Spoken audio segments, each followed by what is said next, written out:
Hello everyone. I know it's been a bit since I've done a video. I've basically had a lot happen in my life recently that has made me basically not focus on any philosophy or counter apologetics. In fact, spoiler alert, this video is not going to be about philosophy of religion or any kind of religious argumentation. It is more politically oriented, specifically about if you're an atheist, agnostic, or secularist who is anti woke, or at least woke skeptical, maybe, I guess. I don't know. And you read this article, which is probably the stupidest thing on the internet today, about how atheists who are anti woke should ally with an expressly religious right. It is written in the European Conservative by a British man, I believe, Evan Riggs. It was shared by Melissa Chen. She is a U.S. citizen. And it's making the rounds with the sort of anti woke atheist celebrity from the olden days, like David Silverman, Peter Boghossian, those sorts of folks.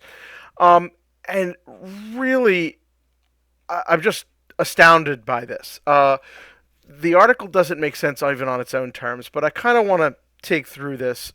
So it's talking about how wokeism is basically a sort of religion, so to speak. And so this is for the anti-woke secularists, atheists, agnostics, non-religious folks. And so even spends a lot of time talking about how atheism really can't create enough meaning in the lives of people to captivate the masses and unite them against the non-woke, right? So the only non-woke people upon which you can ally with are the religious right. And so the atheists need to make way or get out of the way of the religious right. Um, and it's just sort of insane, but let's talk about why. So what exactly do they mean about woke? Um, well, it's trans people. It's basically just trans people. That seems to be the only specific thing I could find referenced here.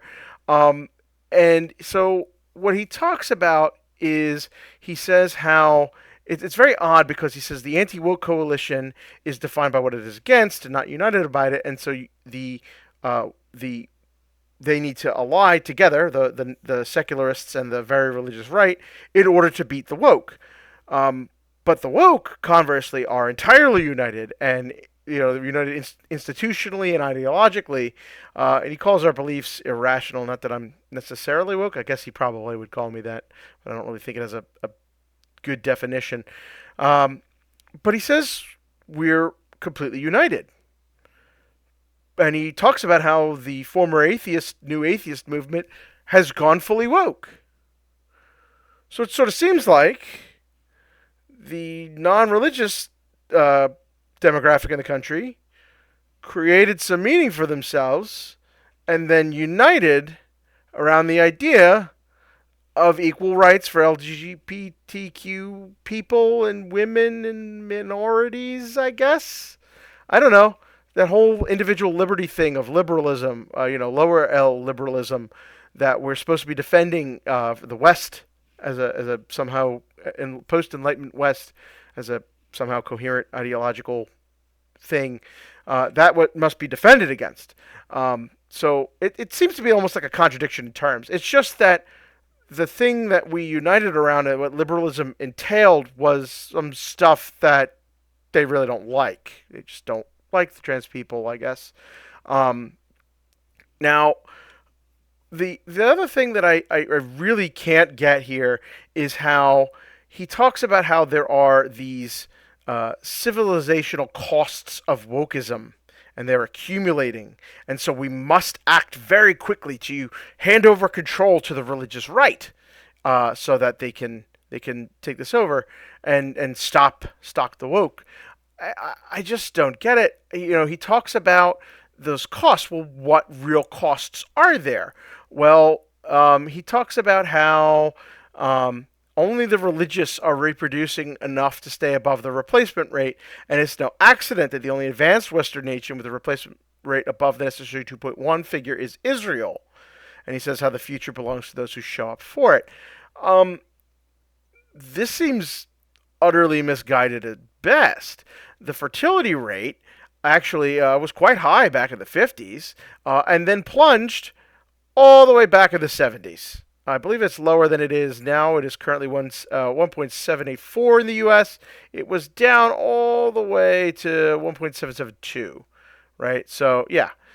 So if you look at this and you kind of follow it, right, there's definitely the sexual liberation that happened here, invention of the birth control pill, all that sort of stuff. But really, it's also sort of a kind of a chart of the economic woes of the United States, right? Notice this peak, how we went up. It really went up during the boom of the 90s.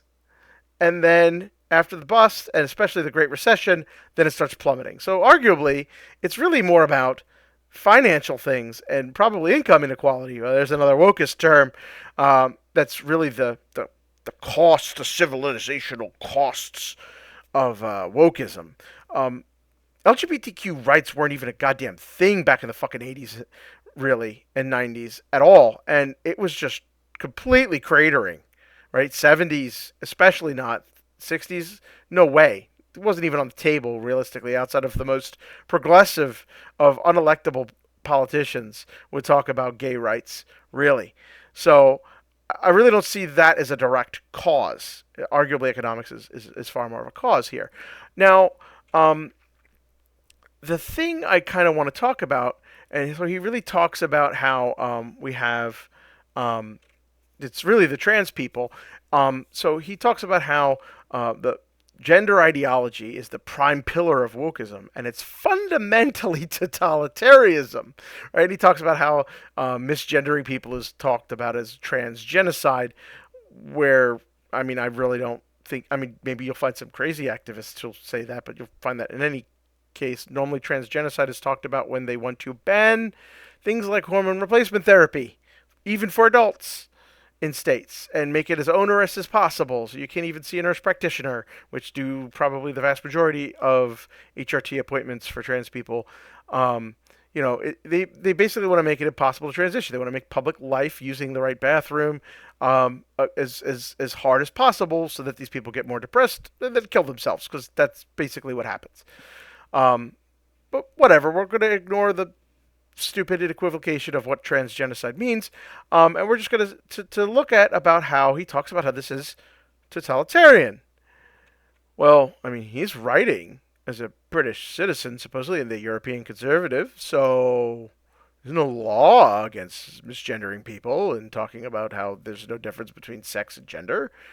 The U.S., certainly the First Amendment means you could say whatever the hell you want. Perhaps it's that lack of meaning that maybe united a majority of the population to accept LGBTQ people, and they're enforcing a norm.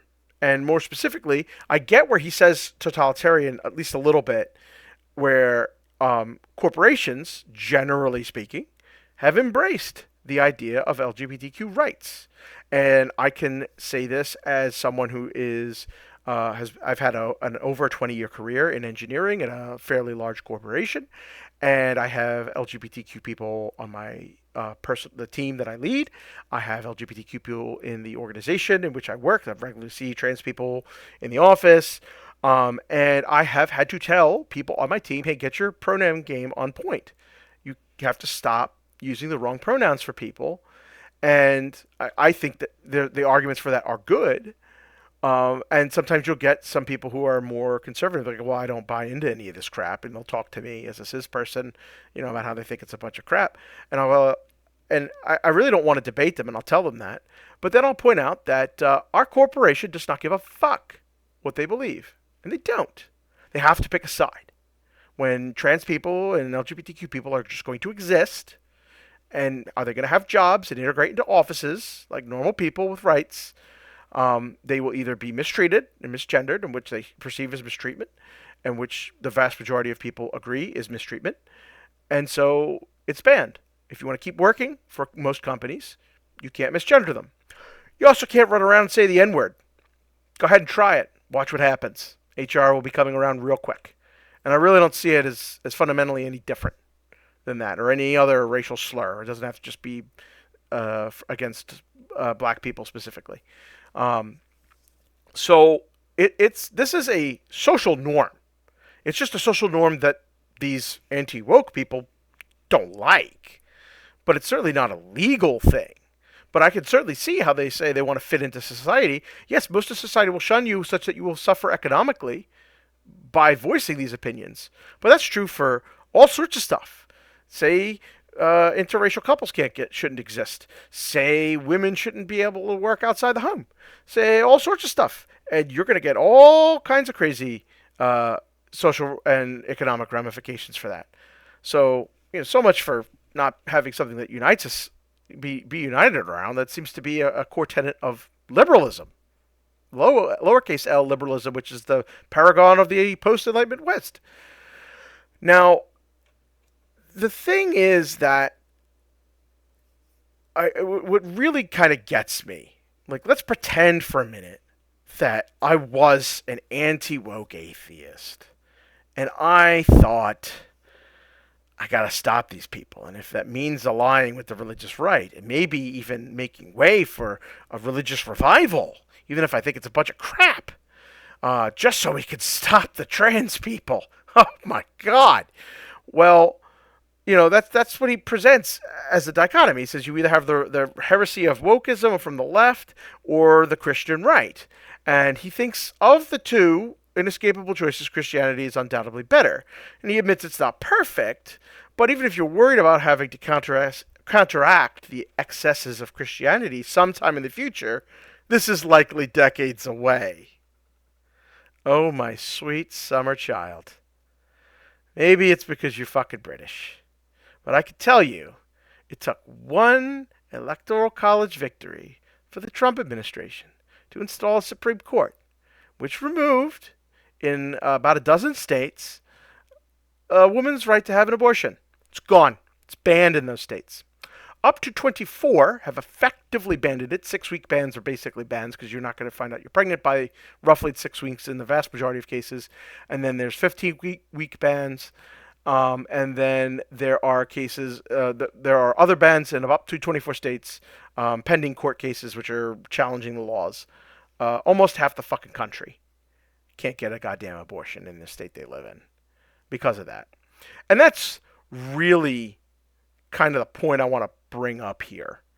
Actually, 2 points. So first is, I'm a little bit old. I'm over 40. I grew up in the evangelical world in the 80s. And I saw firsthand the demonization of gay people. I had gay family members who stayed in the closet that I had no idea were gay until I was well into my teens.